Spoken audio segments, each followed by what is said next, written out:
നമസ്കാരം, എല്ലാവർക്കും പുതിയ വീഡിയോയിലേക്ക് സ്വാഗതം. വല്യേട്ടൻ എന്ന ചിത്രത്തിന്റെ 4K റിലീസ് ഉടനടിയുണ്ട്. നവംബർ 29 അതിന്റെ ട്രെയിലർ ഇപ്പോൾ വന്നിട്ടുണ്ട്. 4K റിലീസിനായി വെയിറ്റ് ചെയ്തവർക്ക് വേണ്ടിയിട്ടുള്ള പുതിയ ട്രെയിലറാണ് ഇപ്പോൾ വന്നിരിക്കുന്നത്. അറക്കൽ മാധവനുണ്ണിയുടെ സഹോദരങ്ങളെയും ആ ശത്രുപക്ഷത്തെയും വീണ്ടും തിയേറ്ററിൽ പഴയതിനെക്കാട്ടി മികച്ച മികവോടുകൂടി കാണാൻ വേണ്ടിയിട്ടാണ് ഇപ്പോൾ 4K റിലീസിന് എത്തിച്ചേരുന്നത്. നീണ്ട 24 വർഷങ്ങൾക്ക് ശേഷമാണ് ഈ ചിത്രം തിയേറ്ററുകളിലേക്ക് എത്തുന്നത്. ചിത്രത്തിന്റെ ട്രെയിലർ കാണുമ്പോൾ നമുക്ക് മനസ്സിലാവും അതിലെ ഒരുപാട് താരങ്ങൾ മൺമറഞ്ഞു പോയി, നമ്മളെ വിട്ടുപോയി. ഏറ്റവും അധികം കണ്ടപ്പോൾ വേദനിപ്പിച്ചത് മണിച്ചേട്ടന്റെ ഇത് കണ്ടപ്പോഴാണ്. അത് കാണുമ്പോൾ വല്ലാത്തൊരു വേദന തോന്നുന്നു. കാര്യം ഇത്തിരി നേരത്തെ മടങ്ങിയത് അദ്ദേഹമാണ്. അദ്ദേഹം ഈ ചിത്രത്തിലുണ്ട്.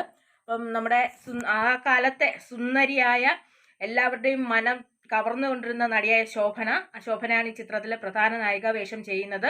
അതുപോലെ തന്നെ പൂർണിമ ഇന്ദ്രജിത്ത് ഉണ്ട്. അന്ന് പൂർണിമ ഇന്ദ്രജിത്ത് ആയിട്ടില്ല, എന്നാലും പൂർണിമയുണ്ട്. പിന്നെ ഒട്ടേറെ താരങ്ങൾ ഇന്നും സിനിമയിൽ ആക്റ്റീവായിട്ട് നിൽക്കുന്ന മനോജ് കെ ജയൻ, സുധീഷ് തുടങ്ങിയവരും സിദ്ദിഖ് പറയുന്നവരെല്ലാവരും തന്നെ അന്നത്തെ ആ ചിത്രത്തിലും ഉണ്ടായിരുന്നു. ആ ചിത്രത്തിൽ ഏറെ മികച്ച വേഷങ്ങൾ ചെയ്ത് എന്താ പറയുക, മാധവനുണ്ണിയുടെ സഹോദരങ്ങളായിട്ട് വന്നത് ഇവരൊക്കെയായിരുന്നു. അതുപോലെ തന്നെ പ്രതിനായക വേഷം ചെയ്തിട്ടുള്ള സായികുമാർ, അവരൊക്കെ ഇപ്പോഴും സിനിമയിൽ സജീവമാണ്. അപ്പൊ 24 വർഷത്തെ സിനിമ ചരിത്രത്തിന് ശേഷം വീണ്ടും ഈ ചിത്രം തിയേറ്ററുകളിലേക്ക് എത്തുകയാണ്. നവംബർ 29 വല്യേട്ടൻ എന്ന ചിത്രത്തിന്റെ 4K തിയേറ്ററിൽ എത്തുന്നത്. ഷാജി കൈലാസ് സംവിധാനം ചെയ്ത് അന്ന് തിയേറ്ററിൽ ഏറ്റവും അധികം പ്രകമ്പനം കൊള്ളിച്ച ചിത്രമാണ്. മികച്ച 3-4 പാട്ടുകളും ഉണ്ട്.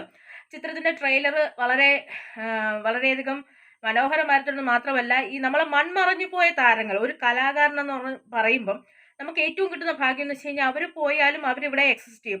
നമ്മളെ ഇന്നസെന്റ് എന്ന് പറയുന്ന കലാകാരൻ, അതുപോലെ തന്നെ ഒരുപാട് താരങ്ങൾ നമ്മളെ വിട്ടു പോയിട്ടുണ്ടെങ്കിലും ചിത്രത്തിലുണ്ട്. ഈ പറഞ്ഞ പോലെ മണിച്ചേട്ടനെ കാണുമ്പോൾ മാത്രമാണ് നമുക്ക് എല്ലാവർക്കും ഒരു വേർപാട് ഫീൽ ചെയ്യുന്നത്. ഇദ്ദേഹം ഇപ്പൊ ഇല്ലല്ലോ എന്ന് പെട്ടെന്ന് തോന്നുമ്പോൾ ഉണ്ടാകുന്ന വിഷമം. അങ്ങനെ അന്നത്തെ പശ്ചാത്തലത്തിലുള്ള 2 വലിയ കുടുംബങ്ങളുടെ ആ ശത്രുത ഇവർ വിജയിച്ചതും ആയിട്ടുള്ള ആ ചിത്രം 24 വർഷങ്ങൾക്ക് ശേഷം വീണ്ടും നമ്മളെ പ്രേക്ഷകരെ കൈയടക്കാൻ വേണ്ടി വരികയാണ്. അപ്പൊ നവംബർ 29 എന്ന് പറയുന്നത് ഷാജി കൈലാസ് ഒരു ചിത്രം, പുതിയ ചിത്രമല്ല, ഒരു പഴയകാല വിജയ ചിത്രത്തിന്റെ പുതിയ 4K റിലീസ് ഇപ്പോഴത്തെ തിയേറ്ററുകളിലേക്ക് എത്തുകയാണ്. അപ്പൊ നമുക്ക് എല്ലാവർക്കും വളരെ ആവേശത്തോടു കൂടി കാത്തിരിക്കാം 4K റിലീസ് വല്യേട്ടൻ തിയേറ്ററിൽ എത്തുന്നത്, അത് കാണുന്നത്.